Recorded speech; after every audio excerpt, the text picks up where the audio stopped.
All right, as we gather here in Milwaukee, Wisconsin for the big debate tomorrow night, you can already see the positioning ahead of the big confrontation among the candidates. In this case, Rand Paul joining kind of at the issue hip. Hillary Clinton and Marco Rubio. Reince Priebus on that and so much more. He's the man who is the chairman of the Republican National Committee. He's joining Marco Rubio to Hillary Clinton, at least when it comes to foreign policy. Other candidates will come up with equally creative venues and ideas, and it might be effective in his case. But I think what he's trying to say, Reince, is that we have to be very careful as a party, sounding a lot like the woman we're trying to beat. Does he have a point? Well, I'm not going to, Neil, I'm not going to get in the middle of candidate contrasts and disputes. I think that this is all what a primary is all about. And I think you're going to get some jabs and you're going to get some elbows. But at the end of the day, this is all sort of fair game and fair discussion for all the candidates to have. I'm hoping tomorrow night is more of that. And obviously, I wish you well. And hopefully, and I don't believe it will happen, but we're looking forward to getting CNBC behind us and moving on to something much better. All right, I'm not quite sure. I didn't hear the entire answer, so I apologize. But I think what is coming up here is this idea that the closer we get to Iowa, Reince, that the more likely we will see, regardless of the moderators, the candidates then start zeroing in on each other. Since Marco Rubio seems to have had the biggest surge post that last debate, he's going to be the guy others like a Rand Paul might zero in on.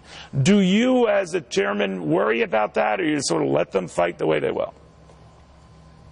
No, I do worry about it, Neil. I always worry about, things going too far, and I think about Reagan's 11th commandment and candidates not speaking ill of each other and trying to, keep the team together. I worry about that stuff all the time, but I also know that there's going to be a little bit of elbowing that goes on that you have to be able to tolerate a little bit. And when you've got 14 candidates, you're going to get some of that. And I think that's okay. It's just that I think everyone has to have the long-term game in mind, which is, what is it? It's beating Hillary Clinton and making sure that we don't go 16 years straight out of power in the White House. So while, yes, I do get worried about some of these things, I also know that as long as it doesn't go too far, I think we're going to be just fine. I've always likened it, I've talked to a number of your representatives, that it's sort of like herding kittens. I mean, you're going to have some who will be fine with the way things are going. I wish they were just kittens. Who are not. Yeah, I wish I hear you, maybe lions or something. And one of the things that come up, Francis, is that should the candidates argue on their behalf or their campaign's behalf when dealing with moderators or this time host organizations, news organizations, or should you? What do you think?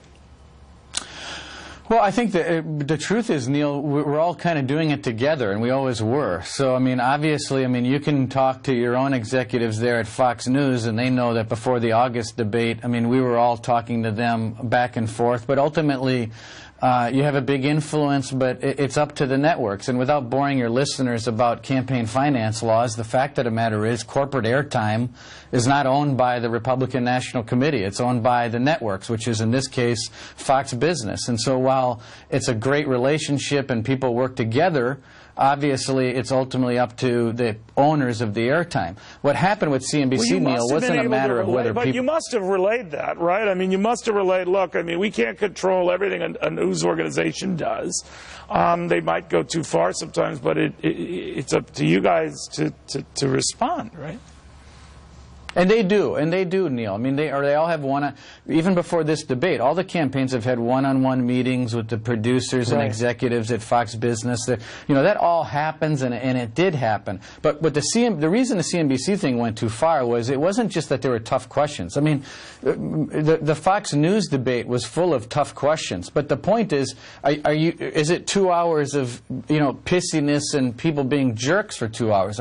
That's when things go over the line. So no one's afraid of tough. In fact, a lot of candidates shine when things are tough. But it's a matter of what is your attitude that you've got for 2 hours. And those folks had an attitude that was just out of whack, and people knew it, and that was the problem. You think you had any babies in the bunch? No, because I think that these guys were so far over the line that it crossed reasonableness. It's, you know, so I think in that particular case, I would say no. All right, Reince, a pleasure. I know you must have your share of headaches and sleepless nights as these things advance to the big dance in Cleveland. Reince Priebus, the Republican I'm National looking forward to Committee Chairman. tomorrow. Good seeing you. Same here. Thank you Neil. very, very much. Good luck.